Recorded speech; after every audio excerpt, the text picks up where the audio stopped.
பறவைகளில் நான் கருடன் என்று கருடனை பற்றி பகவான் ஸ்ரீகிருஷ்ணர் பகவத்கீதையில் கூறியுள்ளார்.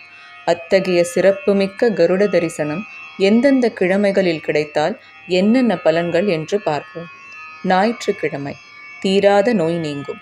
திங்கட்கிழமை குடும்பத்தில் மகிழ்ச்சி பெருகும். செவ்வாய்க்கிழமை உடல் மற்றும் மன உறுதி பெறும். புதன்கிழமை எதிரி தொல்லை நீங்கும். வியாழக்கிழமை நீண்ட ஆயுள் கிடைக்கும். வெள்ளிக்கிழமை பண பிரச்சனை தீரும். சனிக்கிழமை சொர்க்கம் மற்றும் வைகுந்த பதவி கிடைக்கும். எப்பேற்பட்ட பிரச்சனைகளும் சிறு துரும்பாக மாற கருடாழ்வார் தரிசனம் அவசியமானது.